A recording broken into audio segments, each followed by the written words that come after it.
Hello everyone, welcome to my channel. I am here to help you today.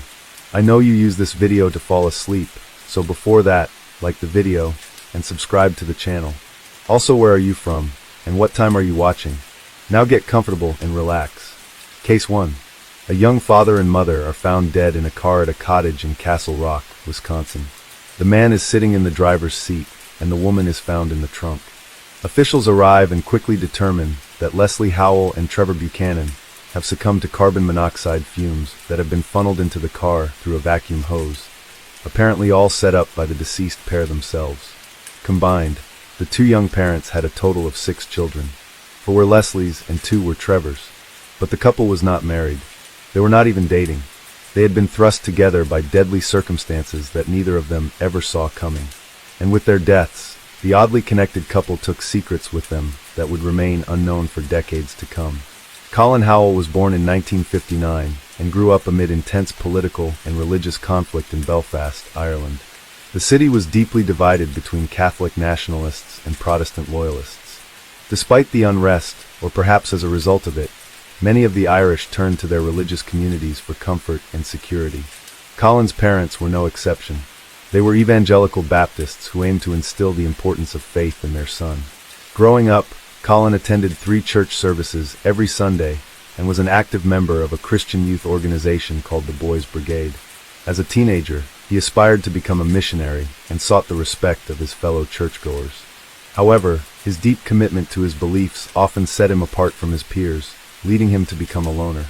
While his friends frequented clubs and pubs, Colin stayed home, perceiving such places as sinful. Yet despite his outward godliness, Colin struggled with inner conflicts. And as he grew older, the conflicts became more pronounced.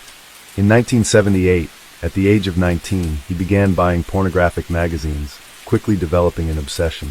It's suspected that his inner turmoil and guilt led him to abandon his aspirations of becoming a missionary. By the time he finished secondary school, Colin had decided to pursue a career in medicine, aiming to help people in a different capacity. But he was not academically strong enough to get into medical school, so he opted for dentistry as a more attainable goal. Colin enrolled in a dentistry program at Queen's University in Belfast, where he studied for 6 years. Throughout his time in college, he continued to attend church regularly. In 1980, he caught the eye of a fellow parishioner named Leslie Clark. Born in Plymouth in March 1960, Leslie had one brother and both of them pursued careers in the health sector, with Chris studying anesthesiology and Leslie becoming a nurse. It was during her nursing studies that she met Colin, who was placed at a nearby hospital. The couple was attracted to each other, a case of opposites attract. While Colin was quiet and reserved, Leslie was outgoing and sociable. The two quickly fell for each other and began dating. In 1982, a few years into their relationship, things took an unexpected turn when Leslie became pregnant. The news sent the virtuous Colin into a spiral. An unplanned pregnancy out of wedlock was a significant and public sin, unlike his previous addiction to pornographic magazines, which he could hide. Dealing with this situation would require an act even more taboo than premarital sex, abortion. Faced with the dilemma of abiding by his beliefs and keeping the baby or preserving his godly image and secretly terminating the pregnancy, Colin chose to preserve his image. Although Leslie was hesitant about having an abortion, she feared that Colin would leave her if she didn't do it. So the couple traveled to London, where abortions were legal, to terminate the pregnancy. Then, despite the moral, emotional, and logistical toll that the termination took on the couple, just a few months after they returned, Leslie was pregnant again, landing them in the exact same situation they were just in. With the devout Christian not wanting to admit he was having sex before marriage, Colin pressured Leslie into having another abortion. They returned to London to repeat the procedure. Then, just a few weeks after returning from the second termination, Leslie was pregnant again, back to London for her 3rd pregnancy termination in a matter of months. After Colin graduated from dental school, he and Leslie got married and relocated to Coleraine, a charming village on Northern Ireland's northern coast. Colin secured employment at a local dental practice, while Leslie continued her nursing career. Initially, their life seemed perfect, with stable jobs and a comfortable lifestyle. In October 1984, Leslie gave birth to their first child, Matthew. The period marked a significant shift in their lives. Colin's flourishing dental career allowed Leslie to leave her nursing job and focus on raising their child. The Howells were active members of their local Baptist church, where Colin took on leadership roles, including heading the youth fellowship and volunteering with children's groups. These roles satisfied his desire for religious authority and community respect. But the dynamics at home were less harmonious. Leslie struggled with her new role as a stay-at-home mother, longing to return to her nursing career. Colin, however, expected her to adhere to traditional homemaker responsibilities.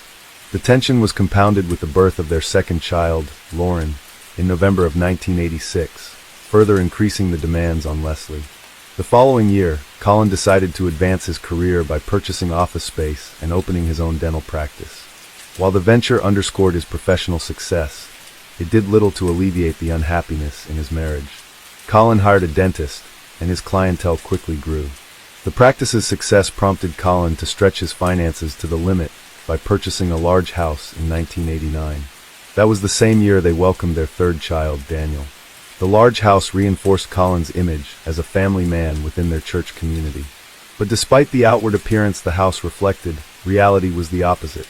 While the house was indeed spacious, and Colin's dental practice was thriving, the financial strain that the large mortgage and 3 kids placed on the family resulted in the home being incomplete and lacking basic amenities like carpeting. And it seemed to be in a constant state of renovation. Leslie began to feel overwhelmed by the mounting responsibilities and the financial burden imposed by Colin's decisions. She started fantasizing about escaping the situation and reportedly began saving money in case she ever decided to leave her husband. And her desire to leave became stronger than ever when she found out that Colin was having an affair with a former classmate from the university. While Colin was well aware that his infidelity violated one of the 10 Commandments, he rationalized that it was preferable to a divorce, just as he had once chosen abortion over the public shame of an out-of-wedlock pregnancy. When Leslie discovered the affair, she confronted both Colin and his mistress, and they supposedly stopped seeing each other. But Leslie had had enough and was ready to end it. However, before she managed to leave the relationship, she became pregnant with their 4th child. The new pregnancy intensified their marital conflicts, and Colin soon found yet another woman to fill his needs. It was this new relationship that would shape the future for everyone involved. Enter Hazel Buchanan. Hazel was a friendly, attractive, married nursery school assistant. Her husband, Trevor Buchanan, was a police officer. The couple had 2 children and attended the same church as the Howells. Hazel had started working as a nursery school assistant to escape the monogamy of her life at home, one where her husband would often work long hours, leaving Hazel feeling neglected and isolated. It was while Colin was taking his 3-year-old daughter to a playgroup that he met Hazel. Colin and Hazel would attend regular swimming lessons organized by the church. Hazel's interactions with Colin became the highlight of her day. During one of the lessons, Colin apologized to Hazel for not having innocent thoughts about her. Hazel replied, "Well, I'm not that innocent myself." Colin went to her house later to teach her how to play the guitar, and he said she answered the door in a short denim skirt and sleeveless low-cut blouse. He said, "I knew I wasn't there for guitar lessons." The two started an affair that took place not just in their homes, but in Colin's dentist's chair and at secluded spots like Castle Row Forest Park. Then, in August of 1990, Hazel discovered that she was pregnant. Uncertain whether the father was Colin or her husband, she turned to Colin for a solution. His suggestion? A trip to London for a procedure that he was more than familiar with. As Colin continued his affair with Hazel, Leslie grew increasingly suspicious and confided her concerns to their pastor. The pastor had already been suspicious since a church elder had previously reported seeing Colin and Hazel together at Castle Row Forest Park. When the pastor confirmed it Colin, he denied the accusations, claiming to be a good Christian who would never cheat on his spouse. Unconvinced, the pastor visited Hazel's home, and she promptly confessed to the affair. The pastor advised the couple to be truthful to everyone involved, including both Leslie and Trevor. They did. Each of them informed their respective spouses of the affair, but minimized the extent of it, claiming that it was purely emotional and not physical. Colin was stripped of his church volunteer roles, and the couples began receiving counseling through the church, along with strict guidelines they were required to follow. Trevor was devastated, but was eager to move past the affair and repair his marriage. However, Leslie, who had just had her child, struggled to forgive, with this being the second time she had learned of her husband having an affair. She withdrew into a deep depression. She began taking antidepressants and drinking more heavily, a practice that she had begun to a lesser extent after she found out about Colin's first affair. A few weeks later, Colin revealed to Leslie that his affair with Hazel had indeed been sexual. The revelation was the final straw for Leslie. In a fit of rage, she attacked Colin before locking herself in the bathroom.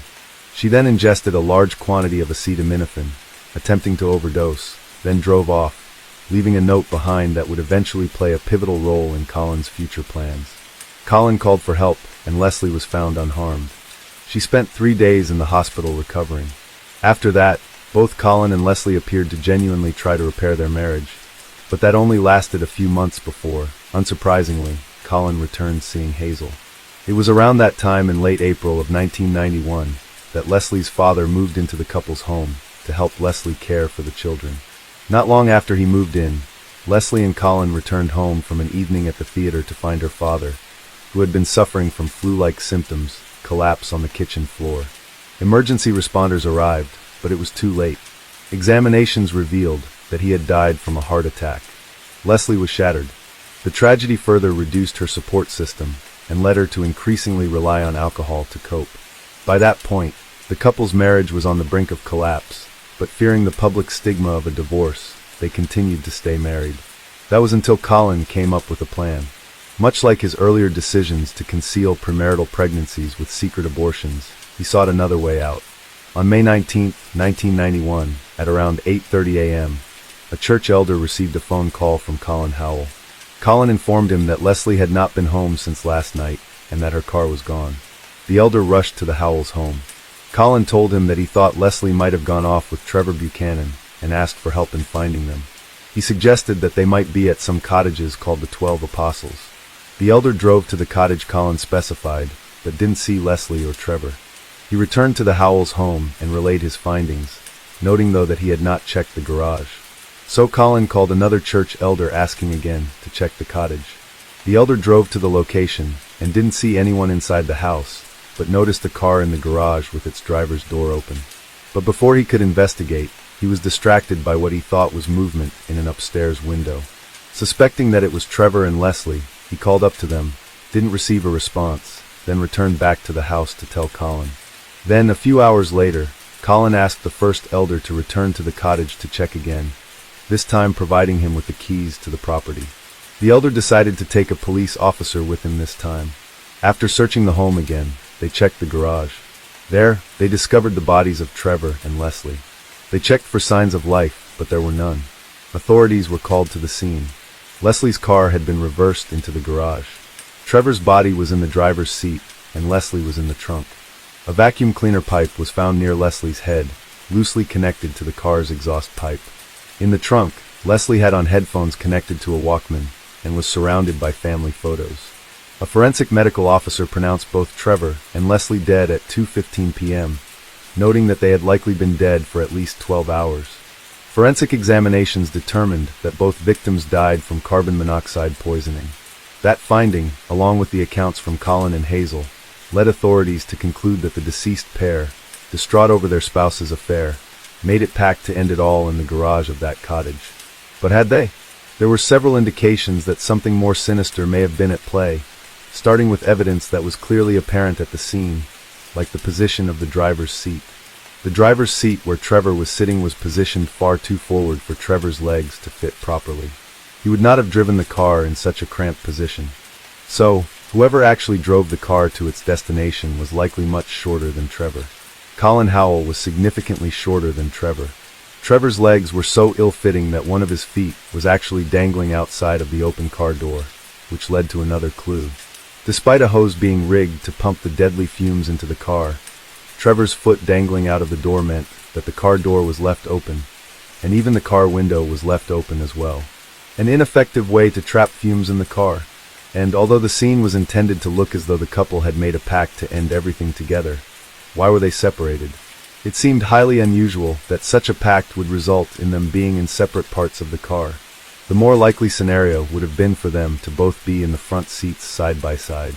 Also suspicious was that Leslie's shoes were only partially on her feet, which would have been a highly unlikely way for her to enter the trunk herself. And then there were the injuries. Photographs of Trevor post-mortem showed that he sustained injuries to his mouth and his nose, and there was blood coming from the back of his head. Colin explained that Trevor had been involved in a minor skirmish earlier, which authorities accepted. Blood was even found on Trevor's sweatshirt, but it was never examined to see who it belonged to. Additionally, Colin himself had a cut on his forehead. He told the authorities that he had bumped his head.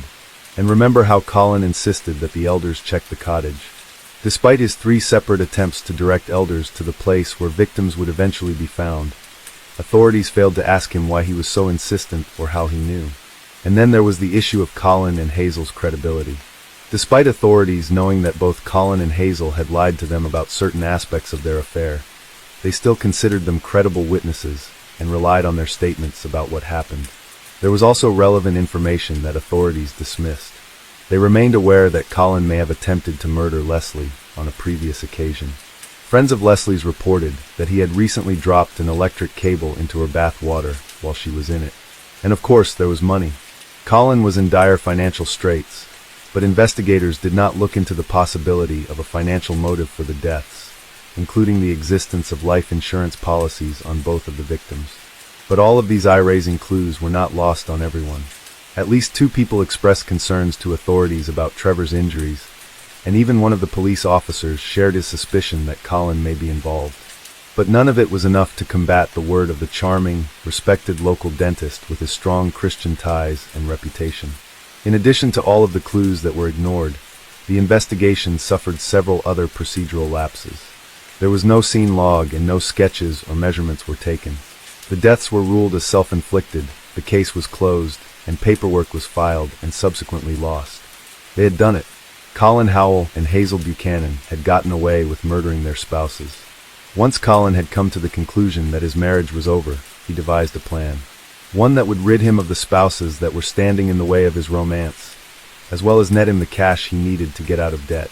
Ever since he had discovered the note Leslie left behind following her ingestion of the pills, he envisioned how he could incorporate it into his grand plan. He finally shared that grand plan with Hazel in the middle of 1991, explaining that the future of their relationship depended on them ending their marriages, but not through divorce. Hazel agreed. Then, on the night of May 18th, the day of his youngest son's 2nd birthday, Colin set his plan into motion. He wedged a hockey stick underneath his children's bedroom door to prevent them from leaving their rooms. Then he waited until Leslie fell asleep in the lounge of their home, which was where she normally slept given the collapse of their marriage. Earlier that day, Colin had cut off the ends of a baby bottle and used the remaining portion to connect a hose to their car's exhaust pipe.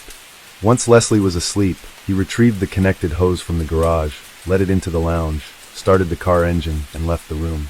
But then, concerned that the fumes were not filling the room quickly enough, he came back into the room and tucked the hose under his wife's blanket close to her face. As the fumes began to take effect, Leslie stirred and started to wake up, calling out the name of their eldest son, Matthew. Colin acted swiftly. Holding her down, he pulled the blanket over her head and held it there, making sure she had no opportunity to escape the lethal gas. After Leslie stopped moving and Colin was certain she was dead, he turned off the car engine. He then placed her body in the trunk of their car and called Hazel and said, "I'm finished with Leslie. Is everything ready?" Colin then drove through the darkness to Hazel's house. Prior to that night, Ian provided Hazel the sedative to give to Trevor before he arrived. She did. She had crushed the pills and mixed them into a tuna sandwich for him. He quickly became drowsy and went to bed after eating it. She then made sure that their children were asleep and let Colin know that Trevor was sedated. Colin arrived at their home and backed the car into the garage. He proceeded to Hazel's bedroom, where Trevor was in a deep sleep. Like he had just done at his own home, he took a prepared hose from the garage, ran it through and positioned it near Trevor's mouth. Confident in his ability to overpower the heavily sedated Trevor, Colin did not restrain him. He started the car, allowing the carbon monoxide to flow through the hose and into Trevor's wounds. But like Leslie, Trevor began to stir, prompting Colin to jump on him and hold the hose in place. Despite the sedative and the carbon monoxide exposure, the seasoned police officer fought the struggle intensified, with both men wrestling on the floor, the hose spewing toxic fumes into the room. Colin, momentarily dizzy from inhaling the fumes himself, managed to regain control. He forced the hose back into Trevor's mouth, pulling a blanket over his head and pinning his arms down as he watched Trevor succumb to the gas and die. Hazel stood on the other side of the closed bedroom door during the entire ordeal, according to her, covering her ears. After ensuring Trevor was dead, Colin changed Trevor out of his pajamas and into the clothes Hazel had laid out. Then he placed him in the car next to Leslie's body. Hazel's next role was to clean up the evidence. She cut the hose into sections and burned them in the fireplace. Colin didn't come away from the attack unscathed. Even though he didn't inhale a fatal dose of the carbon monoxide, he did have some of the nausea and dizziness that exposure can cause. He stumbled outside for fresh air, but couldn't afford to rest. He still had a lot of work to do. He was no stranger to concealing his wrongdoings, but he needed this cover-up to be perfect. He was responsible for handling the bodies, and Hazel was responsible for taking care of the scene, including burning the hose in the fireplace, cleaning the floor, and washing the bed linen.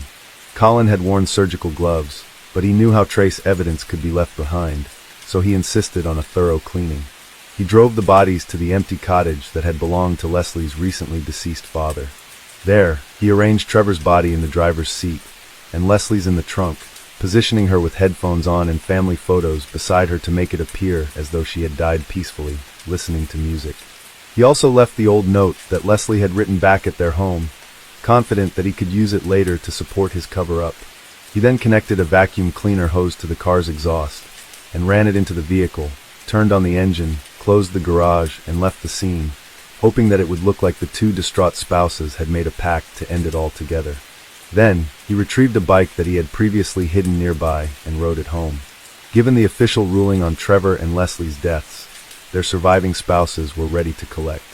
Between Leslie's life insurance, will, and an endowment from her father's estate, Colin collected a total of about £414,000, equivalent to about $575,000, more than enough to solve his financial problems. Hazel received £130, or about $180,000 from insurance, as well as subsequent payouts from her husband's police pension. After their spouses' deaths, the surviving murderers took about a 6-week break from their relationship, then secretly resumed it. But it wasn't the same. Hazel was racked with guilt, to the point of struggling to be intimate with Colin. But once again, Colin comes through with a solution. Unwilling to let their romance cool off after everything he had done to be with her, Colin suggested using nitrous oxide, also known as laughing gas, to help Hazel relax. While nitrous oxide is intended to be inhaled in dental and medical settings to relax patients, Colin used it to allow him to be intimate with Hazel without any inhibitions. And he didn't stop there. Recognizing Hazel's growing discomfort, he introduced a more powerful sedative, often used before surgeries. Under that sedative, Hazel would have been incapacitated, classifying Colin's actions toward her during that state as assault. The couple's relationship deteriorated to the point where Hazel began refusing to engage with Colin while she contemplated her next steps. So, it was time for Answer Man Colin to put his thinking cap on again. The solution this time, patience. He decided to assault his patients. Since the sedatives were so effective on Hazel, why not use them to assault his patients, of which he had a plentiful supply? He began administering the powerful pre-surgery sedative to female patients before dental procedures, then groping them while they were sedated and defenseless. Many of his victims were unaware that they had been assaulted due to the memory loss caused by the sedative. But some of them were aware, and they spoke out. At least 6 women came forward with allegations against Colin, highlighting his pattern of abuse. Then, in 1996, 5 years after their spouses' deaths and fully out in the open with their relationship, Hazel ended their relationship. The two parted ways and moved on. Hazel went on to meet and marry another police officer, David Stewart, in 2005. They lived in a luxury home outside of Coleraine, where she was a regular in the police community's social scene. It was common to see shots of her in glamorous ball gowns captured by the local press at charity dinners, and Colin moved on as well. Within a year of his breakup with Hazel, the 37-year-old dentist and father of 4 married his second wife, Kyle Jorgensen, just 5 months after meeting her at a Bible study class. She was a 30-year-old former waitress and divorced mother of 2, who had recently moved from America to Ireland after a violent 3-year marriage to her first husband. The couple merged families, and within the year, Kyle was pregnant with her first son, Eric. Then, when Eric was just a few months old, Colin decided that it was time to tell Kyle about his past. As she was feeding her new baby in the kitchen, he confessed to murdering his first wife and his lover's husband. He also divulged that he was currently having another affair. Kyle was initially horrified and urged Colin to turn himself in for the murders, which he considered. But after talking it through, they decided that for their 7 children, it would be best to keep the family together. They agreed to stay quiet, but Colin's revelations still didn't sit well with Kyle. She asked a church friend what she should do if her husband had done something, not fully disclosing what that something was. The man dismissed her concern and replied, "I don't want to hear it. It's before the cross. You shouldn't tell on other people before that time in their life," referring to the teaching that the sins you've committed before finding God are forgiven. Meanwhile, despite Colin claiming that the affair he confessed to was over, he continued to lead a double life behind Kyle's back. Amidst it all, his dental practice and reputation continued to thrive. He expanded into cosmetic dentistry and implants, both highly lucrative fields, with the public unaware of the good dentist's past and current evil acts. Over the next few years, Colin and Kyle had 4 more children together, bringing Colin's total to 9 and 11 between them. Colin's recent professional success enabled him to buy a property in Florida. He was even able to invest nearly £400,000 in a buried treasure investment where gold was reported to be buried in Philippine caves by Japanese troops in the 1940s. The investment was so promising that Colin began fraudulently swindling money through his practice, claiming to perform procedures he didn't actually perform. He even sold his share in his 2 dental practices to add to his investment. It seemed that all his wrongdoings of the past were behind him, but not forever. In April of 2007, Colin received devastating news about his eldest son, 22-year-old Matthew. Matthew, who was studying for a semester in St. Petersburg, Russia, was calling out to a friend over the railing of his apartment building, and losing his grip, he tragically fell 4 stories onto the concrete below, killing him. Colin was stricken with grief. Shortly after that, he learned that the large buried treasure investment that he had poured all of his and others' money into was a scam. In a desperate attempt to try to salvage some of his investment, he traveled to the Philippines, but all he received was a box containing 2 gold bars worth about £30. He returned to Northern Ireland and explained to Kyle that he had lost £350,000 in a failed scheme, which included savings for their children's education. And for good measure, he threw in the admission that following Matthew's death, he had renewed his old affair. And, since he was sharing, he included that he was assaulting women while they were sedated at his clinic. The affair admission would be Colin's 3rd strike, counting his 2nd affair that he had fessed up to back in 2003. Outraged, Kyle kicked the murderous serial adulterer out of the house. Penniless and humiliated, Colin continued working as a dentist, but having lost nearly everything, he began to believe that God was punishing him for his past sins. He was convinced that his misfortune would continue until he made things right. And so did Kyle. In January 2009, a month after kicking him out and 10 years after he told her about his murders, Kyle called the church elders to her home to meet with Colin. Kyle begged Colin to confess, telling him, "The truth will set you free." He confessed the killings to the elders, admitting both he and Hazel's involvement. Stunned to learn that Colin was not the upstanding citizen and devout Christian that they believe he was, the elders convinced him to turn himself in, which he did. Shortly afterward, Hazel was also taken into custody. After having gotten away with murder for nearly 2 decades, the truth finally caught up to them.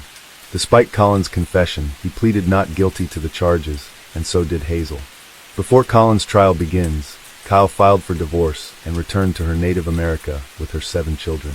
Having known about the murders for a decade and not reported it, it was unclear whether she would be charged or called for questioning again. Then, just days before Colin's trial was set to begin in 2010, in a surprise move, he changed his plea to guilty for the 2 murders. Later that year, he also pleaded guilty to indecently assaulting 3 women patients. He was facing 14 other assault-related charges reported to have taken place over a span of 10 years, but he denied those. On December 3, 2010, Colin Howell was sentenced to life in prison for the murders with a minimum of 21 years.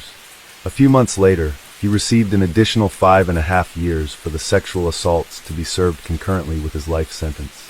He did not face trial for the reported rape of Hazel. In 2011, Hazel, now going by her married name of Hazel Stewart, stood trial for 2 counts of murder. Present on one side of the courtroom were the children of death. Hazel's children also attended. Despite losing their father, they chose to stand by their mother. Throughout the trial, Hazel claimed that she was manipulated by Colin and that he was the principal architect of the murders. She claimed that she was not an active participant, but rather a passive victim. However, the prosecution laid out a detailed account of the events leading up to and following the murders. They showed how Hazel was not a bystander, an active conspirator, outlining how she provided Trevor with a sedative-laced sandwich, guided Colin to the bedroom where Trevor slept, and disposed of the evidence. Most of the details were provided by testimony from Colin himself, who would in turn state witness against his former partner in crime, providing detailed evidence against her. His 4 days of testimony were devastating to her defense. He described that while she may not have understood the plan as thoroughly as he did, she never asked him to stop. He said she initially didn't think they could pull it off, but eventually she fully cooperated. He said that her concern was not about the concept, but about being caught. During his testimony, he also admitted that he may have indeed flicked his wife with a live cable while she was in the bathtub prior to the final murder. He said, "I saw the opportunity to shift the balance of power in our relationship." During his court-ordered psychological exams, Colin noted how his affair is what triggered Leslie to start drinking. He said, "Before the affair, she wasn't like that. She just couldn't cope with the pain I had caused with the affair." The jury also heard some of the 15 taped interviews that Hazel had with investigators when she was first arrested. In them, she outlines her specific roles in the crime, but still claims she was coerced. She described, "Maybe I was easy prey. He's a very calculating person, a very clever guy. I'm not very bright, unfortunately, but he was a step ahead of me the whole time. I thought if I say something against this, he'll kill me." Throughout the tapes, she changes her account of the events at least 3 times. She also recounted how Colin would give her laughing gas in his dentist's chair, and how he once gave her too much so that he could test the limits of how much he could give. Colin confirmed that he had indeed drugged Hazel in an experiment to test the doses that he would later use on their murder victims. Then he had sex with her while she was unconscious. In March 2011, the jury took just over 2 hours to find 48-year-old Hazel Stewart guilty of both murders. Following the verdicts, police acknowledged that the initial police investigation was deeply flawed, with key evidence overlooked, crucial witness statements not examined, and more. They issued a formal apology to the families of the victims, noting that they regretted the delayed justice and prolonged suffering that their failings caused. Police also conducted a review of their procedures to ensure that sudden deaths undergo a thorough investigation in the future. In light of the true nature of Leslie and Trevor's deaths, the death of Leslie's father, which occurred just 12 days before Leslie and Trevor's murders, was called into question. Colin had used Leslie's father's death as a key point in the cover-up of the murders, stating that Leslie was distraught over his death, so it was reasonable to speculate whether her father's death was also orchestrated by Colin as the initial step of his bigger plan. Colin denied killing Leslie's father, and since the body was cremated, something that Colin insisted that Leslie wanted for her father, there was no way of exhuming it to gather enough evidence to charge Colin. Leslie's brother speculated that Colin may have found out about 212 pounds in Leslie's bank account and hatched the murder plan to get his hands on it. Leslie's relatives believed that her father may have secretly given her those funds to help her escape Colin in the months before she was killed. Leslie had told a friend that she wanted to make sure her husband did not get any money that her father left her, stating that that money is for her and the kids, not for him. For 4 years, Cal remained under investigation for not reporting the murders during the 10 years that she was aware of them, but she was never charged. Authorities maintained that there wasn't sufficient evidence to provide a reasonable prospect of conviction. Colin Howell is currently serving a life sentence in HMP Magabury, a high-security prison in Northern Ireland. Now 64 years old, his involvement in religious activities and knowledge of the Bible has gained him trust and respect among the population. Described as a model prisoner by prison staff, they say that he is consistently polite and mannerly, and always refers to officers as sir. They did, however, note that he likes to think he's not one of the regular criminals. They reported how he applied to be the jail's dentist for all the prisoners, but since he's a convicted murderer and no longer has a license to practice, he was turned down. They said he was furious. They noted that while the prison does have a lot of inmates with dental problems, Colin Howell was not the answer. One prison worker noted how Colin suffered a few spankings when he was returned to the general population after temporarily being moved away for his own safety. Colin was also reported to have gotten into an altercation with one of his inmate friends. Both Colin and the other inmate, who was serving a 22-year sentence for rape and murder, were both known for spreading the gospel to other inmates. They were getting along just fine until they fell out after Colin accused the other inmate of scratching his R. Kelly CD. Colin Howell will be eligible for parole no earlier than the year 2030, at which time he will be 72 years old. Hazel Stewart's life in prison has been less publicized, but she continues to serve her time in Highbank Prison in Belfast. In 2013, she appealed her conviction for the murder of Leslie Howell, but it was dismissed. She also tried to appeal the conviction of the murder of her husband, but upon the advice of her counsel that the appeal was groundless, she dropped it. In 2021, her lawyers were planning to challenge the decision to not prosecute Colin Howell for raping her. If they do end up challenging that decision, and if she were to win, they may appeal her conviction again, arguing that because she was raped, she was not in a fit state of mind to know what she was doing when she participated in the murders. Barring any such successful appeal, she will be eligible for parole no sooner than 2029. This widely publicized case from Northern Ireland was the subject of a book titled Let This Be Our Secret, written by Belfast journalist Derek Henderson. It was later adapted into a Northern Irish television miniseries called The Secret, which aired first on ITV, then on Netflix in 2016. It was a mini-series that Colin was able to watch from his prison cell. According to prison officials, once he completed his chores, drank his tea, and said his prayers, the 57-year-old settled in to watch the show on the 16-inch color TV in his cell. His lawyer disputed that claim and said Colin had not watched the series, but prison insiders insisted that he reveled in the production, feeling that the story moved him up the notoriety chain in jail. They said that he tries to come off as modest, but they know exactly what he's like. And that's it for this case. What are your thoughts about Colin Howell? Always ready with solutions that had no limits, and both Hazel and Kyle, who were somehow able to sleep next to Colin every night and not wonder whether they might someday meet the same fate should they ever become Colin's inconvenience. Let us know your thoughts in the comments about this clumsy and arrogant murder that somehow still resulted in the killers getting away with it for nearly 20 years. Case 2. Carol and Stephen Baxter were a loving couple living out their golden years in the seaside village of West Mersey, a town in Essex, England. The couple married in 2000 and had 2 children together, Elena or Ellie and Harry. Carol also had 2 other children from 2 previous marriages. In 2012, the couple came up with an innovative idea, one that they saw a clear need for, but no one fulfilling it. With the ever-growing popularity of standing quadrant showers, they found that no one was making bath mats to suit them. Carol wrote on her LinkedIn page, "You probably purchased a mat to step out onto that isn't quite right. Your mat is either rectangular, square, or even circular, and you just wish somebody had thought of designing one, especially for you and your curved shower." Mat is where Casplash came in. Carol and Stephen founded the company, which sold curved bath mats that fit snugly around modern corner or curved showers, along with matching towels. Carol was the managing director, and Stephen, who designed the rugs, was a fellow director of the company. Stephen was also a top executive at Jones Lang LaSalle, a multi-billion-pound global real estate firm founded in the UK with offices in 80 countries. He was the global lead of operational risk and assurance. In 2015, 3 years into the business, the couple was working hard to promote Casplash and found itself in need of some technical expertise. Through a mutual friend of Carol's, the couple was introduced to an IT consultant named Luke DeWitt. Luke was a slightly weird and nerdy, but friendly young man. He created a website for Casplash and would continue consulting for the business on and off for the next 10 years. During that time, in 2021, Luke's father died. The Baxters had sympathy for the young man and began to take the visibly lonely Luke into their home more often, even inviting him to their family's birthday meals. He was especially close to Carol, who he would accompany on walks and to the gym. They all became very close to the point where Luke described himself as the couple's adopted son. The couple was thriving, and by 2023, 64-year-old Carol and 61-year-old Stephen were self-made millionaires.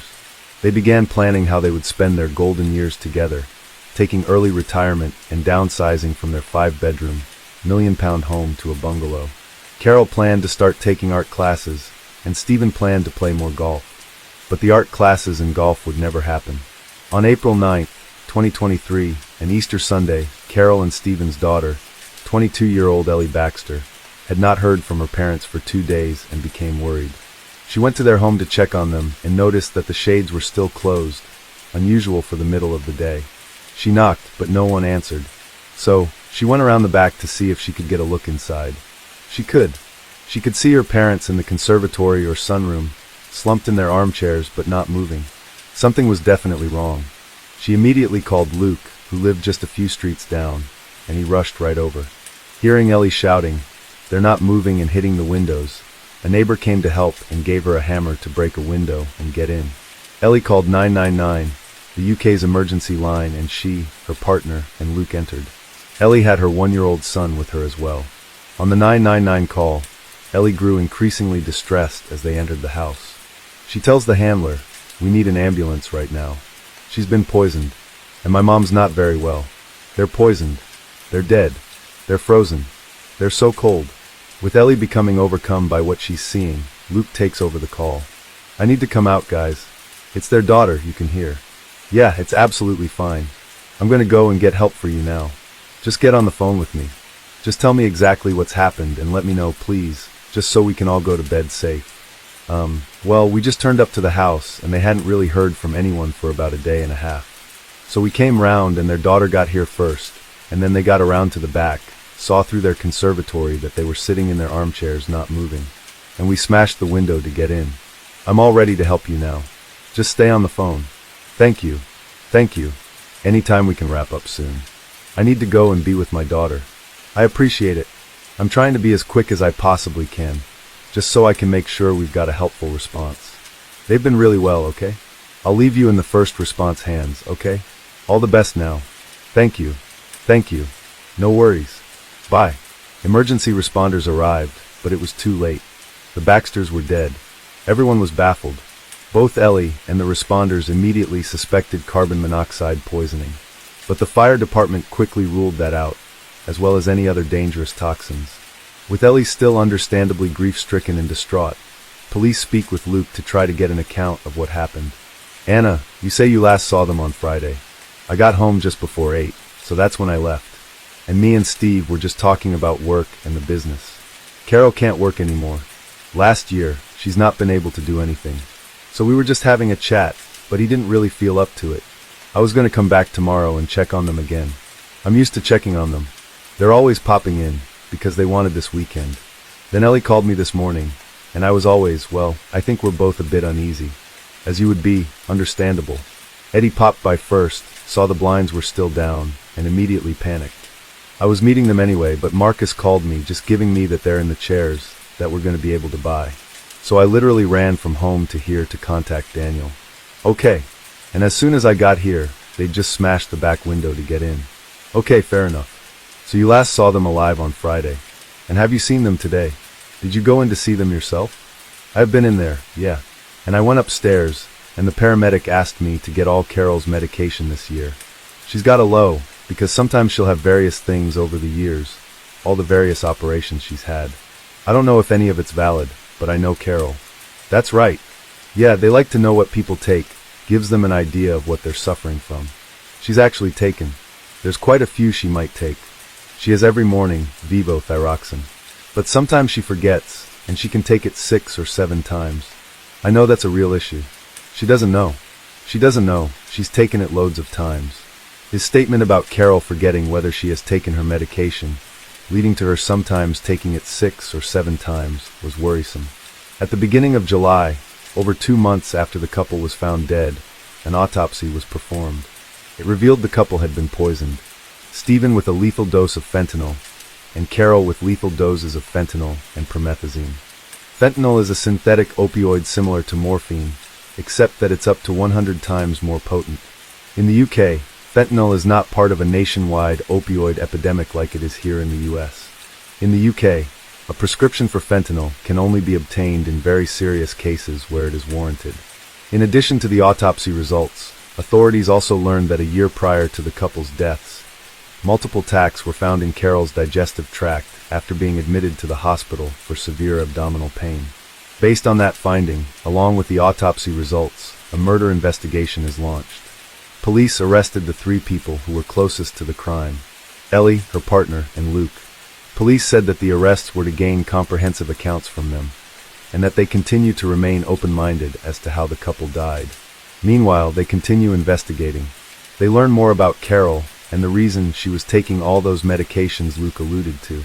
She had been extremely sick for over 18 months leading up to her death. She suffered from Hashimoto's disease, an autoimmune condition that causes fatigue, difficulty thinking, and more. The illness was debilitating and sometimes mysterious. She was on numerous medications and health supplements to try to combat her illness and symptoms, but she struggled to cope with them and wasn't getting better. According to Ellie, her dad became lonely as a result, with her mom suffering from dementia-like or stroke-like symptoms, including struggling to eat and to stay awake, and sometimes unable to speak or properly open her eyes. But it wasn't for lack of support. Carol had accumulated a wide support network that was there for her every step of the way. She had her family, of course, her husband and their 4 children, and there was Luke, who, although only officially scheduled to visit for work 3 days a week, was there every day to help with her care. And there were numerous other people who made themselves available as well. Cheryl was a friend and a huge support to Carol, someone she could talk to. The two of them both had the same disease, so they could relate to each other. They regularly messaged back and forth with support, encouragement, and a little tough love. At one point, when Cheryl found out that Carol was washing dishes, she sent her a message, severely reprimanding her, telling her, "You are completely ignoring the rules. I had you down as a smart lady, I really did. Play by the rules and stop trying to do things. You are seriously ill." Then there was Cheryl's sister, Jenny, who was a theater producer. Jenny not only supported Carol, but also supported her daughter, Ellie, who had aspirations of being a singer. She worked on arranging for Ellie to participate in a singing competition in London. Like Cheryl, Jenny became someone that both Carol and now Ellie could trust. Eventually, Carol also began working directly with Cheryl's doctor, Dr. Andrea Bowden, a Florida-based doctor who specialized in their Hashimoto disease. The doctorate was a huge resource for Carol.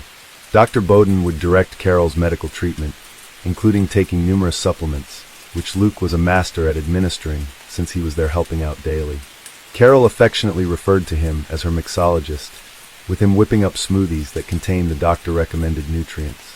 Luke would take videos of Carol to send to Dr. Bowden to document her condition. Sadly, she seemed to be deteriorating rather than improving, and Carol had others in her network of support, including other patients of Dr. Bowden like Linda, who encouraged Carol to do what Andrea says, or you will have other problems, and Marnie Pantry, who told Carol, "I have my life back. Listen to Andrea. Stop fighting it. I do not know what you are going through, only that we are very similar, and you are stuck in the same phase I was 8 months ago. I was ill, and one day I finally listened." With the ease of communicating via messages, all communications took place either via email or WhatsApp. Carol was, however, finally able to connect with Jenny via phone after only messaging for such a long period of time. "Hi Carol.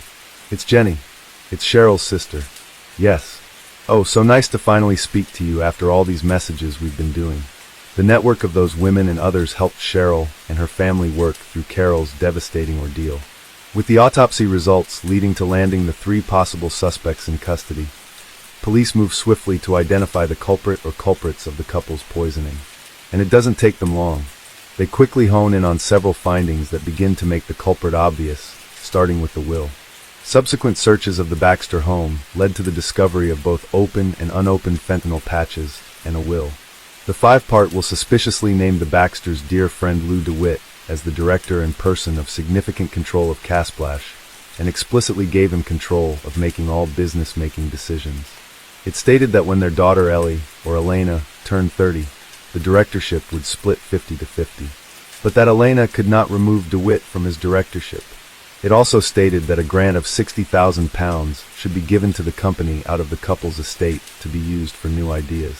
That will was drastically different than the original will that the couple submitted to their lawyer 2 years prior. The original will stated that the Baxters' money would be left to their 4 children. And according to the attorney who drafted the original, the new will did not read as a legal document, and that there was no logic to how it was laid out. He said that it appears whoever drafted this document has no idea how a business is run. With the discovery of the clearly fake will, police release Ellie and her partner without charge. They zero in on the person who has suddenly shifted to gain from the will, Luke DeWitt. And the more they dig, the more they find. With DeWitt leaving the Baxters' home at 7:55 p.m. on the Good Friday before they were found, that made him the last person to see the couple alive. Based on data from her pacemaker, Carol's time of death was somewhere between 11 a.m. and 2 p.m. the following day.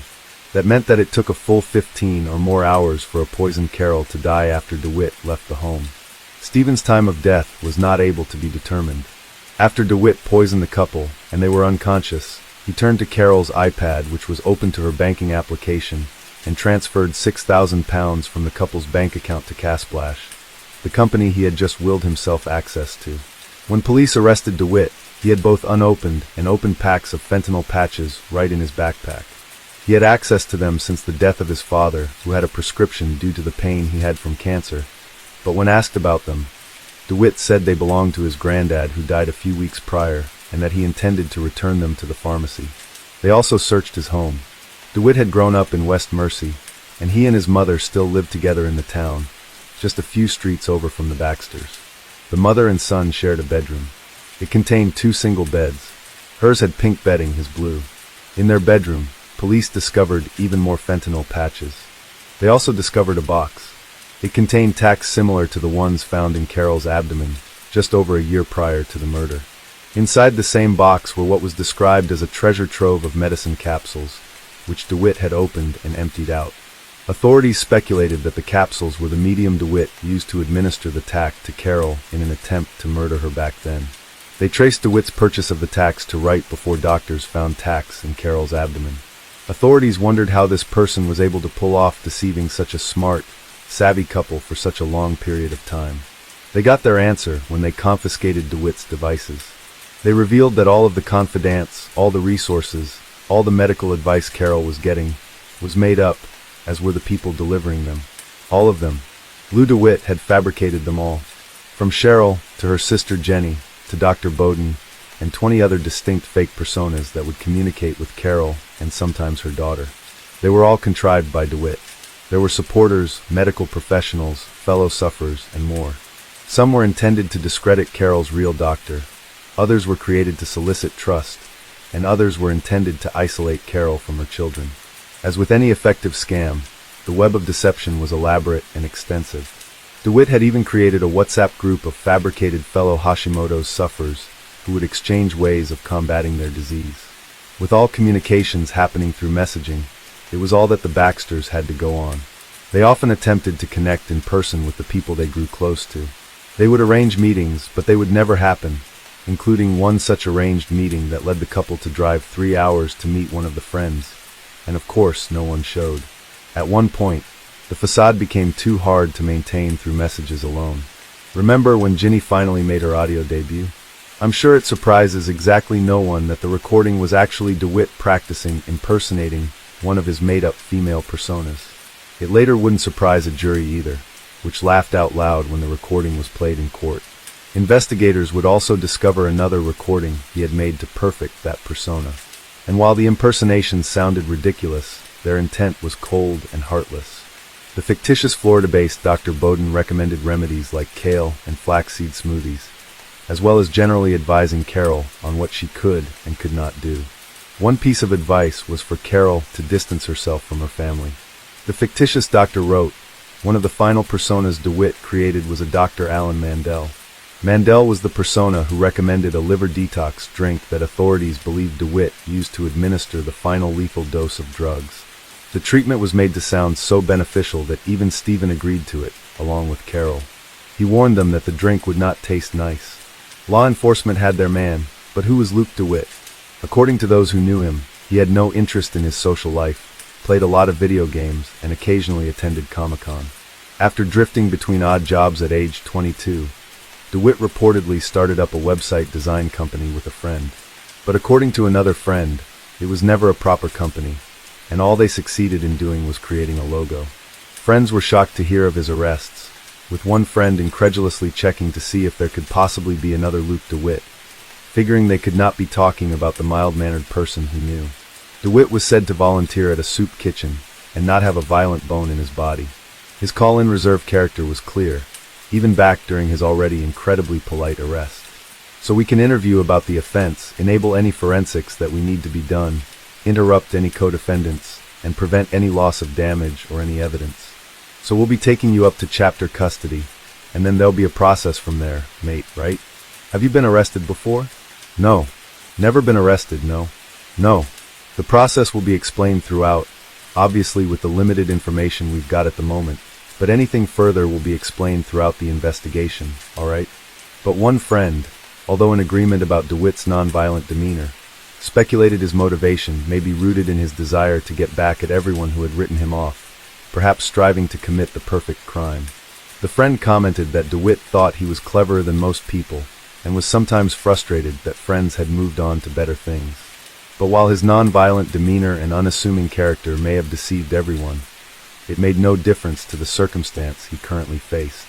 It was clear that over a period of at least 18 months, Luke DeWitt had systematically poisoned and brainwashed Carol Baxter, then viciously murdered her and her husband.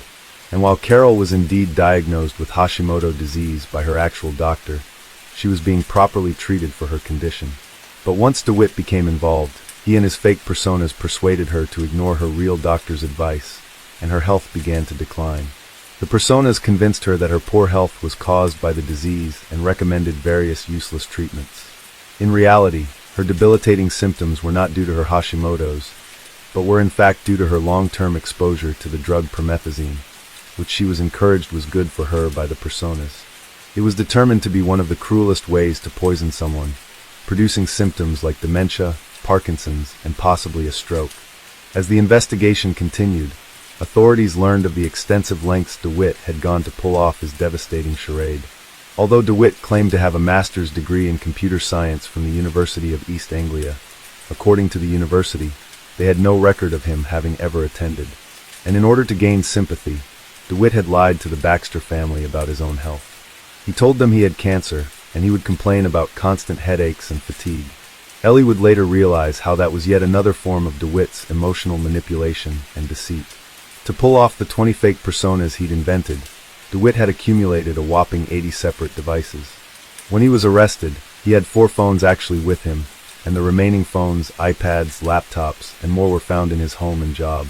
They'd all be analyzed to uncover the elaborate web of deceit that he had spun. It wasn't until after DeWitt was arrested and Ellie stopped receiving messages from Jenny and Dr. Bowden that she finally discovered that it was DeWitt who was behind all of them. He had continued the facade with Ellie for months after the murders, including supporting her at her parents' funeral, even as he continued to correspond with her through his false identities. She stated, "I was absolutely beside myself, confused. Who do I trust now?" And then there was the unthinkable. DeWitt had positioned a mobile phone in the Baxter's conservatory, then streamed live footage from that mobile phone to a home security app on his phone. It allowed him to watch the couple helplessly dying in real time. Authorities believe that DeWitt returned to the Baxter home after poisoning them to remove any incrementing evidence like the contaminated glasses containing the fentanyl. As he approached the Baxter home, neighbors observed him looking at his phone, presumably to check on the state of his poisoned victims. On DeWitt's phone, police found photos of the couple slumped in their armchairs. One of the photos was time-stamped April 7th at 5:14 p.m., 2 hours before DeWitt left their home. They would be found in the exact same position as they were in that photo 2 days later. So what could possibly have led such a seemingly non-violent person to commit such a heinous act against a couple who willingly took him in and treated him like family? Since he had written himself into their will, transferred funds to his control, and even stolen some of Carol's jewelry. On the surface, it appeared that his motivation was financial, but authorities and analysts believed differently. Based on findings, it became clear to law enforcement that DeWitt's satisfaction actually came from the control that he had over Carol's life. He enjoyed watching her declining health and derived pleasure from deciding whether they would live or die. The couple's son, Harry, wrote about how he was saddened as he looked back at videos where his mother was acting strangely, and he could see DeWitt in the background, giggling and smiling, because he knew that he was the one responsible for inflicting her pain. And while authorities could not prove definitively how long DeWitt had been plotting to kill the couple, they speculated that it may have been hastened toward the end. Ellie reported that despite any close relationship the couple had with DeWitt, by the end of 2022, they were irritated by him. She said that he was showing up at their home nearly every day, and they were annoyed by his intrusiveness. She said they had even discussed changing their passwords and parting ways with him, making a clean business break. So DeWitt may have seen the writing on the wall, since it wasn't long after that he executed his deadly plan. As many sentiments as there were for DeWitt and his demeanor, they paled in comparison to the Baxter's described character. About Stephen Baxter, his children wrote, "My dad was a strong man. There are no shortcuts in life," he would always say. He worked every day of his life. He said, "My son just fitted perfectly in his arms like my brother, and I did." He lit up, and he was excited for my new baby, a new baby he never got a chance to meet. And the definition of intelligence, a critical thinker and problem solver, and a person people could absolutely rely on. He sacrificed his life for us to live on. And when the days came where he could finally take time and retire and have time to teach me, a young man, naive and keen at the beginning of his adult life, it was stolen away by someone we all trusted the most. And about Carol Baxter, my mom was the definition of the word love. And my mom was full of life, and she always pushed me to be better. My mom lost her freedom, her will, her ability to function 2 years prior to her murder due to her illness. An illness no one could help with or understand, because it was contrived by Luke DeWitt. Luke DeWitt was charged with 2 counts of murder, 1 count of possession of a Class A drug, and 1 count of theft. He denied the charges against him. His trial began in February 2024. DeWitt arrived to his trial in a wheelchair, claiming he had a growth on his leg. He denied the prosecution access to his medical records to confirm his injury. They were certain it was fabricated to elicit sympathy for himself during a trial. Ellie herself briefly came under scrutiny again as well, having accepted a loan of £7,000 from DeWitt after her parents' death. The financial exchange invited speculation. At trial, the defense asked her whether she was involved in her parents' death in any way. She replied that she was not. She acknowledged that she and DeWitt were very close, stating, "Luke, I honestly thought was my brother, but unfortunately the evidence is stacking up and it all makes sense now." She confirmed that he had loaned her the money and stated that it did get to a point after my parents died. "I didn't have any money. My partner wasn't able to work after we were all arrested. All I'm guilty of is loving my parents," she told the court. The prosecution outlined DeWitt's months of cruel and systematic torturing, drugging, and manipulating before murdering the couple with a fatal dose of fentanyl. DeWitt's defense was to despicably claim that he was colluding with Stephen Baxter to deceive his wife. He said that he created the fake identities on the instructions of Stephen to give Carol someone to talk to and air all her grievances to. He insisted that Stephen was dictating the scene to deceive Carol, to make her feel that she was receiving help and to convince her to take her medication. But his story fell apart on cross-examination, with evidence pointing squarely and solely at DeWitt.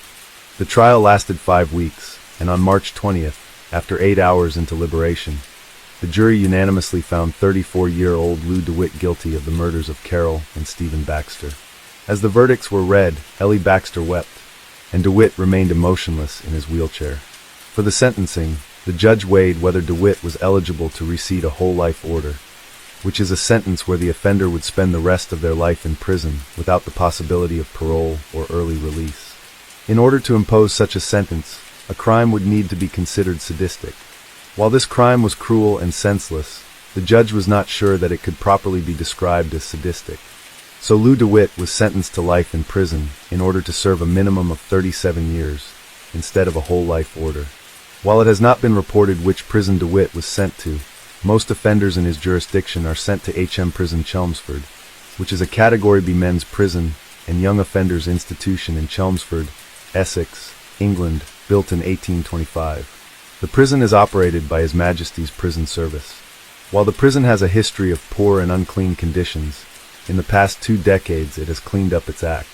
Its current issues revolve around organized gangs, violence, overcrowding, and rampant drug use, with approximately 42% of prisoners failing drug tests. Given that Luke's sentencing was less than a month before the production of this video, nothing noteworthy has been reported in that short period of time.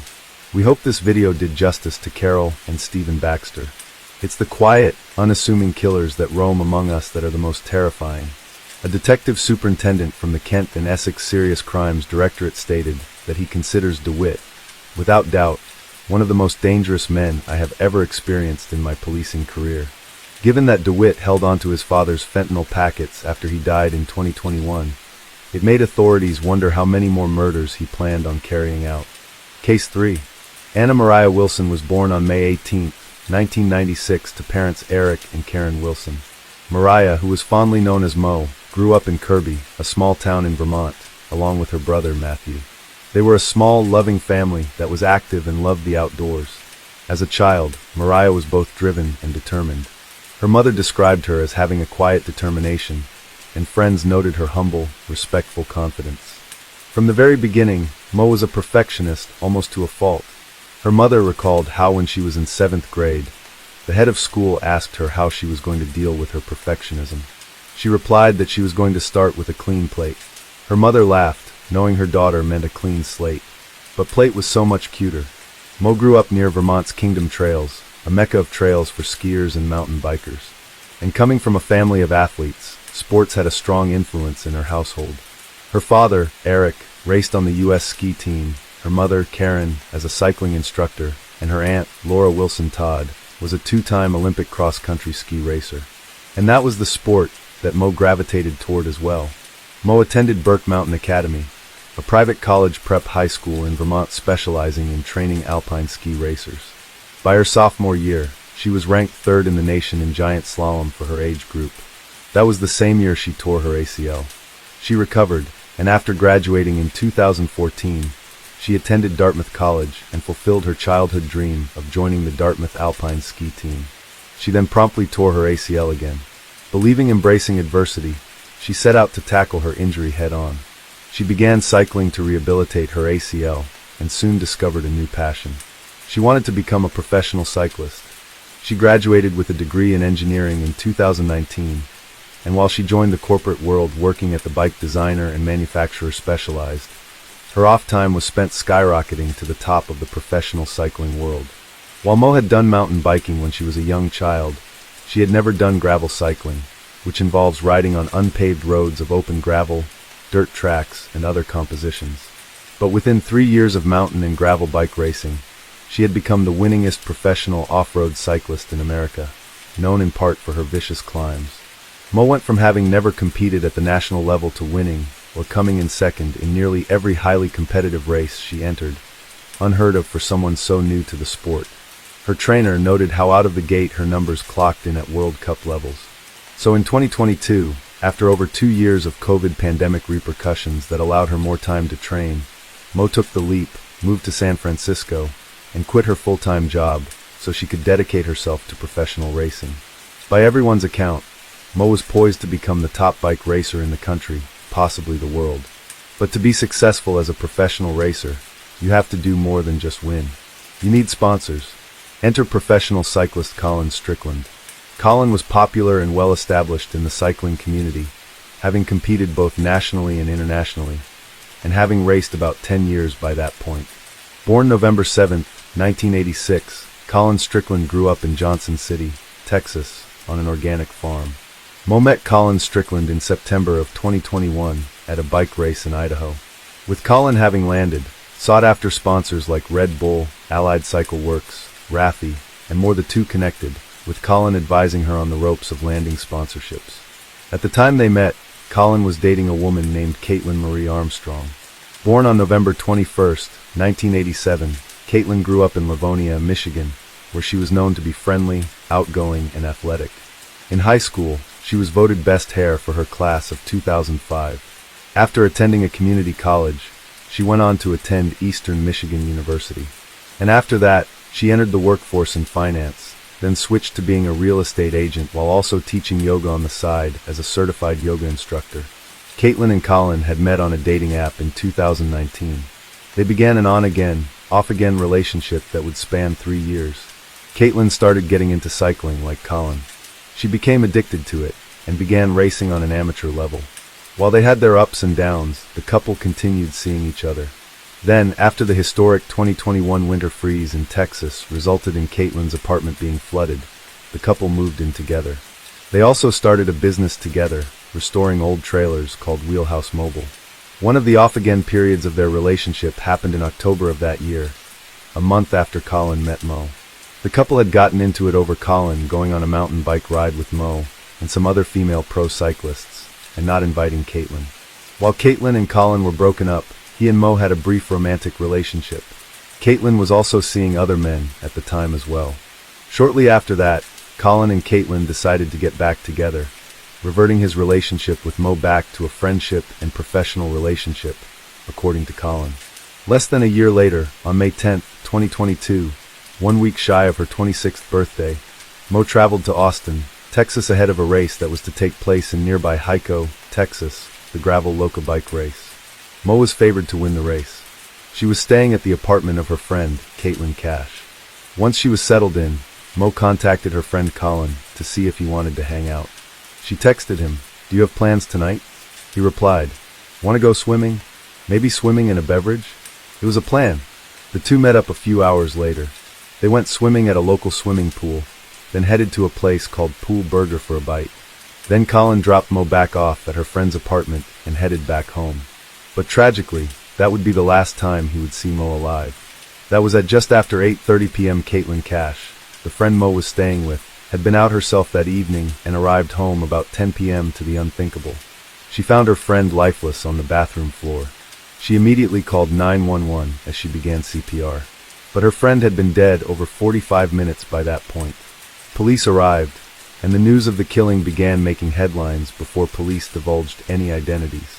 Police are investigating a suspicious death in East Austin. This happened on Maple Avenue, near East 17th Street.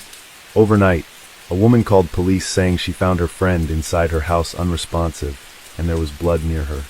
When officers arrived, they found the victim had gunshot wounds. EMS provided life-saving measures, but the woman later died from her injuries. Police do not know how long she was inside the home, but did call her death suspicious. It is unclear if a gun was found on scene. Cash shared that the only thing she noticed missing from the apartment was Mo's racing bike. Police would later find it discarded in a bamboo patch near the apartment. Nearby surveillance footage captured a black Jeep SUV with a bike rack on the back leaving the area that evening. Once police learned that Mo was dropped off a few hours earlier by Colin Strickland, they wanted to pay him a visit. Upon arrival at his home the next morning, in his driveway they noticed a black Jeep SUV with a bike rack on the back. They called him into the station, and he readily agreed. Once there, he was cooperative and transparent. He shared the history of he and Mo's 1 to 2 week romantic relationship the prior year. Throughout the interview, he spoke highly of Mo Wilson and her accomplishments, referring to her as the best female cyclist in the U.S. and possibly the world. In contrast, when he referred to Caitlin Armstrong, he described her as a participant at bike races while he was a racer. He reported that he asked her not to ride with him because she holds him back. He also shared how Caitlin was an extremely jealous person to the point of calling Mo multiple times, telling her that Colin was her boyfriend, not Mo's, and to stay away from him. He said her jealousy was the source of countless arguments. He shared that after he and Caitlin got back together, he continued to keep in touch with Mo professionally, but had to delete any text messages they sent, and save Mo's number under a fake name to avoid conflict since Caitlin had blocked Mo and other women's numbers from his phone in the past. He also acknowledged that he did not disclose to Caitlin that he was out with Mo the night of the murder, and even lied to her, telling her he was elsewhere. He told them that the Jeep in the driveway belonged to Caitlin, but that she was not aware of where Mo Wilson was staying. And he told police that he had bought handguns for both he and Caitlin after Caitlin had expressed concern for her personal safety while cycling alone. So now, they want to have a talk with Caitlin Armstrong. And as luck would have it, police discover that there's an outstanding arrest warrant for Caitlin Botak's treatment without paying. After her procedure, she had left her maxed-out credit card with an employee, saying she would get another card from her car, but she never returned. Police brought her in on that warrant. Caitlin Armstrong was not cooperative during the interview.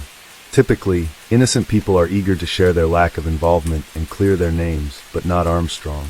It raised law enforcement's suspicions even further. When detectives told her that her vehicle being in the area of the murder did not look good for her, she simply nodded her head in agreement, but offered no explanation as to why her vehicle would be there. And when detectives told Armstrong that Colin and Mo had gone out together on the day of the murder, she told them, "I didn't have any idea that he saw or even went out with this girl as of recently." They suspected her involvement, but they wouldn't be able to hold her long. They were told that Armstrong's date of birth turned out to be wrong on the arrest warrant, rendering it invalid. So, without enough cause to charge her with anything else, they had to let her go. Then, within 3 days of the murder, police received calls from two of Armstrong's friends, both of whom said they had a conversation with Armstrong, where she was extremely angry over what she felt was a romantic relationship between Mo and Colin. One of them stated that Armstrong was to the point of shaking with anger. Both recalled her saying that she wanted to kill Mo. One of the friends recalled Armstrong saying that she had either just purchased a gun or was going to. Neither took the threat seriously, attributing it to Armstrong's extreme emotional state at the time. Despite Colin's claim that he and Mo were only involved romantically during his breakup with Caitlin, evidence and statements start pointing toward more of an on-again, off-again relationship, at least around January of 2022. That is the time frame when Armstrong had the rage conversations with her friends about Colin seeing Mo. It's when she requested a gun from Strickland, and it's when Mo sent the following text to Strickland, which included, "This weekend was strange for me, and I just want to know what's going on. If you just want to be friends seems to be the case, then that's cool, but I'd like to talk about it."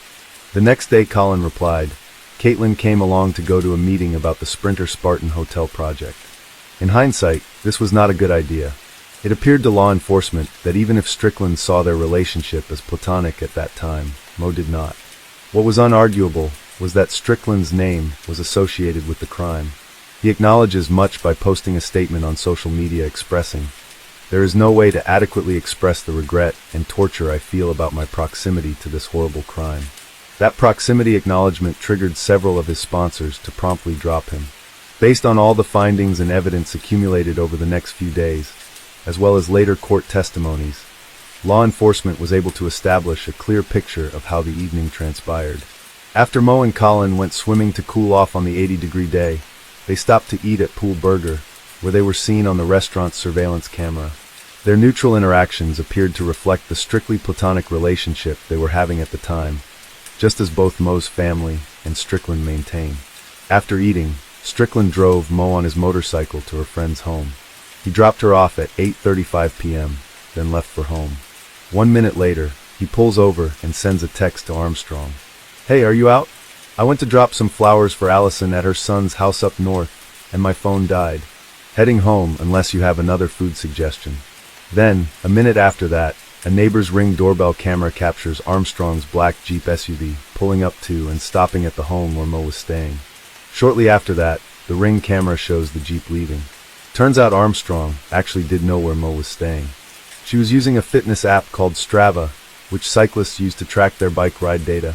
It allowed Armstrong to track exactly where Mo was staying. Armstrong also had access to Strickland's Apple laptop login and password, and police documents speculate that she may have been reading his messages and knew exactly what the pair was up to. Evidence showed that Armstrong was actually following the pair for at least part of their outing. After Strickland dropped Mo off, Armstrong made her way into the home. She then shot Wilson twice in the head, and then a few moments later, stood over her and shot her again in the heart. One of the bullets also pierced her hand, which the medical examiner determined was likely the result of Mo putting her hands up to try to shield herself. Within minutes of dropping Mo off, Strickland was seen on his motorcycle some 8 miles away, logistically clearing him from any involvement in the shooting. He had arrived home shortly after 9:21 p.m., and Armstrong was not there. When she arrived home later that evening, she was neither frazzled nor acting strange. She did, however, aggressively initiate intimacy with him, exhibiting unusually forceful behavior that he didn't mind at the time, but in hindsight, says he feels traumatized by. The next morning, when detectives visited Strickland and he learned Mo was murdered, he was shocked. When he next saw Armstrong, he told her that he had been out with Mo, but uncharacteristically, she was not upset. He asked her if her car was near the scene of the murder, like detectives had described, and she told him she was at a waxing appointment, a yoga class, and a healer. He said she vanished a couple of days later. Testing of the bike that was discarded near the home revealed DNA on its handlebars that highly likely matched Armstrong's. Law enforcement speculated that Armstrong either threw it there to make it look like a robbery, or she considered the bike a symbolic representation of Mo's livelihood or something dear to her, and she wanted to take that away from her. Law enforcement also discovered that on the night of the murder, Armstrong's phone was not connected to any cell network, indicating it was likely either off or in airplane mode. Police were confident it was intentional, noting that in this day and age, if your phone is either off or not connected to a network, you are likely either the victim of a crime or committing one. A silent phone actually speaks volumes. And ballistic testing revealed that the gun Strickland purchased for Armstrong had a strong likelihood of being the murder weapon. Armed with the evidence they gathered up until that point, on May 17th, 6 days after the shooting and 5 days after Armstrong walked out of the interrogation, a warrant for her arrest was issued for the first-degree murder of Anna Maria Wilson. But they were too late. Caitlin Armstrong had fled and was nowhere to be found. The day after her interrogation, Armstrong made plans. She sold her black Jeep to CarMax for $12,000, lending her a nice pot of cash, and that appeared to just be a supplement. According to Colin, prior to the murder, he had given Armstrong $450,000 to place into an investment account, which she had sole access to. Plenty to fund her dubious plans. Meanwhile, the U.S. Marshal Lone Star Fugitive Task Force was put into action to track down and apprehend the fleeing Armstrong. They had come to learn that the warrant they thought was invalid due to the erroneous date of birth was actually valid, and they could have indeed held Armstrong in custody on that warrant. They'd find out that she may have fled to her sister's home in New York. They tracked down her sister, Christine Armstrong, and pay her a visit. Christine shares that Caitlin had indeed been there, but was gone. The day after Armstrong sold her car, she boarded a plane from Austin to New York, headed for her sister's. She stayed a few days. Then Christine dropped her off at the Newark, New Jersey airport to board a plane back home to Austin. But later, Caitlin called Christine and told her that she decided to drive the 1,700 miles, or 2,700 kilometers back home instead of flying. Christine had not heard from her since. Authorities don't buy the driving back to Austin story. They checked for any outbound reservations for Caitlin Armstrong, but came up empty. But recalling that her sister said her passport was missing, they asked Homeland Security to check for any travelers traveling under the name Christine Armstrong. They got a match. A Christine Armstrong boarded a one-way flight to Costa Rica. Caitlin Armstrong had used her sister's passport to flee to Costa Rica. Armstrong arrived in Costa Rica with a head start evading authorities. They were tracking her down remotely based on intel, but would not arrive to the country for a month. By then, in addition to Armstrong's original murder charge, unlawful flight to avoid prosecution was added, and the for her capture was placed at $21,000. Intelligence revealed that Armstrong was staying in hostels in Costa Rica, which didn't narrow the scope very much since there are an overwhelming number of hostels in the country. They then received a tip that Armstrong had connected with an American businessman there, so they called him. He originally hung up on them thinking they were either telemarketers or scammers. But after the third attempt, they were able to identify themselves as U.S. Marshals and explain that they were looking for a fugitive named Caitlin Armstrong. They sent him a picture of her while they stayed on the line. He confirmed that that was the person he met at a yoga studio in Joko, but that it didn't look exactly like her and that she was going by the name of Beth. He told them they could find her at a particular yoga studio in Joko. Detectives arrived in Costa Rica hopeful. They canvassed the Joko area and sifted through hours of surveillance video, but they came up empty. Then they got one more lead. It was in a small village on the Pacific coast called Santa Teresa. The town was tiny and full of American tourists, many of whom to the detectives' dismay resembled Caitlin Armstrong. When detectives arrived, they immediately spotted several women who looked like they could possibly be her. It was going to be tougher than they thought. Detectives made numerous acquaintances and had people contacting them for any sightings. They encountered a local restaurant owner who hailed from New York. He knew Armstrong, but said she went by Ari, one of the numerous aliases they discovered. She had told him that she was trying to establish herself there as a yoga teacher.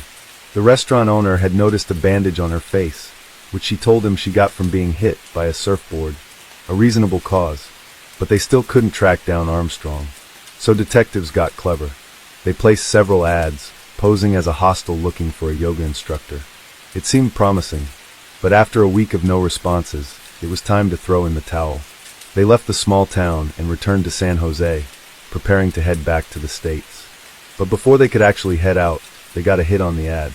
A yoga instructor, who was working at a hostel in Santa Teresa, said she was interested. So they rushed back to the small town and to the hostel where the yoga instructor was said to be staying. They sent in a single detective to avoid scaring her off and to get a good look at her to confirm her identity. He pretended to be a tourist, and to throw her off, he only spoke to her in Spanish. That required her to pull up Google Translate on her phone. So each time she would be reading her phone, the detective would take the opportunity to get better look at her. She had a bandage on her nose, and her lips looked bigger, but her eyes were identical. It was her. On June 29th, 43 days after Caitlin Armstrong led authorities on a manhunt, she was arrested. She would be extradited and returned to jail in Texas, where, clearly a flight risk, she would be held on a $3.5 million bond. Turns out those bandages, the swollen lips, the hard time they were having finding her, was because she had started getting plastic surgery as soon as she arrived in Costa Rica. In addition to having cut and dyed her hair brown, Armstrong spent over $6,000 on cosmetic surgery. In a locker at the hostel she was staying at, along with her sister's passport, they found a receipt for both a nose job significantly altering the appearance of her nose and a brow lift. Knowing she was a wanted woman, Armstrong tried to avoid taking the mandatory before and after photos, but the doctor performing the surgery insisted. Those photos would later be used in court, along with their conversations about her reluctance. 34-year-old Armstrong had used several fake names and stayed at various hostels to evade capture. She also began dating a man named Teal Ackerson. They went on a handful of dates, with Teal noting that Armstrong typically preferred to go to secluded places, which made sense to him once the truth was revealed.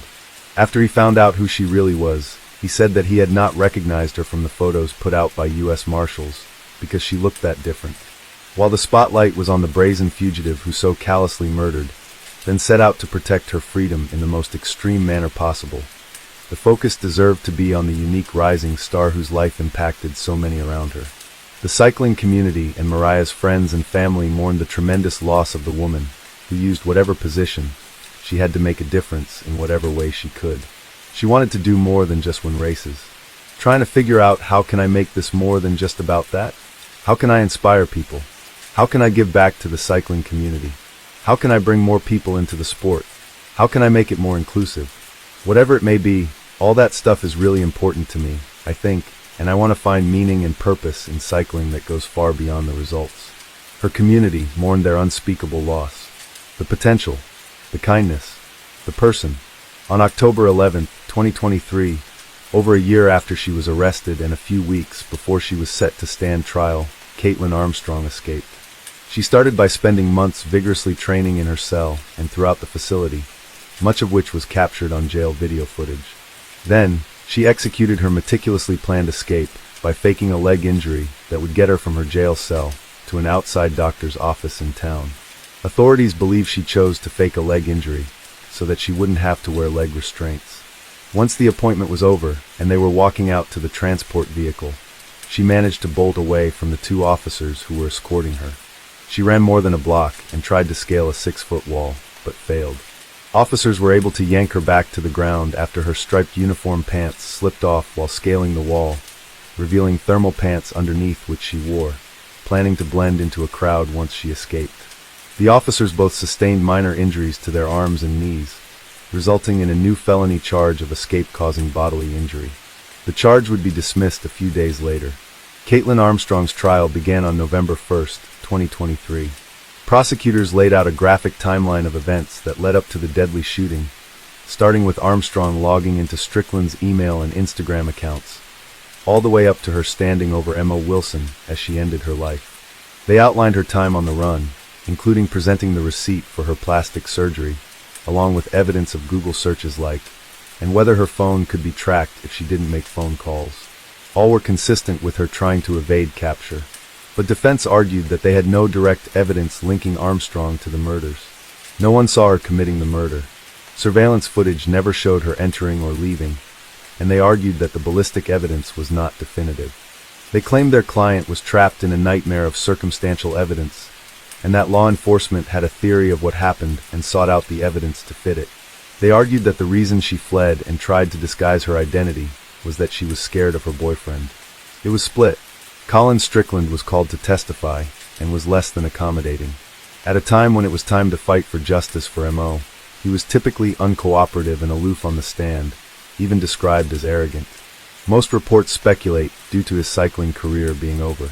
Apparently frustrated, there were even instances where he was rude and aggressive to media, first shoving a cameraman's camera, almost making him drop it, then later going out of his way to step on the cameraman's foot, which didn't imply any guilt, but did not present well for Strickland, personally or professionally. After a 2-week trial and 2 hours of deliberation, the jury found 35-year-old Caitlin Armstrong guilty. The same jury would convene to determine Armstrong's sentence. She had previously rejected a plea deal that would have reportedly shaved decades off of a potential life sentence if she would receive one, potentially allowing her to leave prison in her 50s or 60s. Prosecutors urged the jury to sentence Armstrong to at least 40 years in prison. The jury returned the next day, handing down a sentence of a whopping 90 years in prison, well beyond the time recommended by the prosecutors. She was also fined $10,000. She would be eligible for parole after serving at least 30 of those years in the year 2052. Her current release date is scheduled for July of 2112, when she would be 124 years old.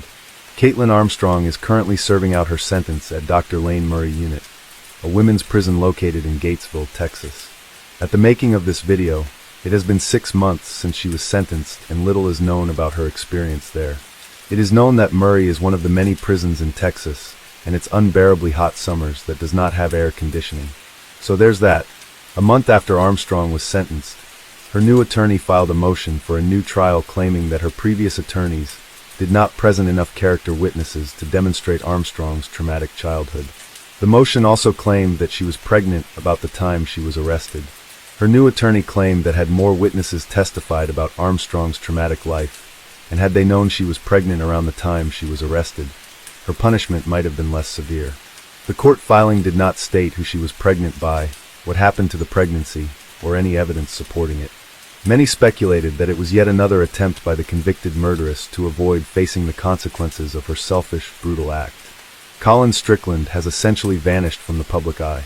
After extensive research, we couldn't find any evidence of whether he continues to race or not. But regardless, any public information about him during the 6 months that have passed since is non-existent. A few months after Mo's death, at Keams Trails in East Burke, where Mariah spent so much time biking and skiing, a trail was built in her honor, called Mariah's Ascent. The trail was a collaborative effort from numerous diverse groups of volunteers who donated hundreds of hours to honor Mo. Also to honor Mariah's memory, the Wilson family created the Mariah Wilson Foundation. They said in her journal, she wrote that her mission was to inspire to ride bikes and be active, whatever that may look like. We want to do what Mariah didn't have the chance to do. What she had said about cycling, we now say about sustaining her legacy and impact in our community. We can't not do this. We hope this video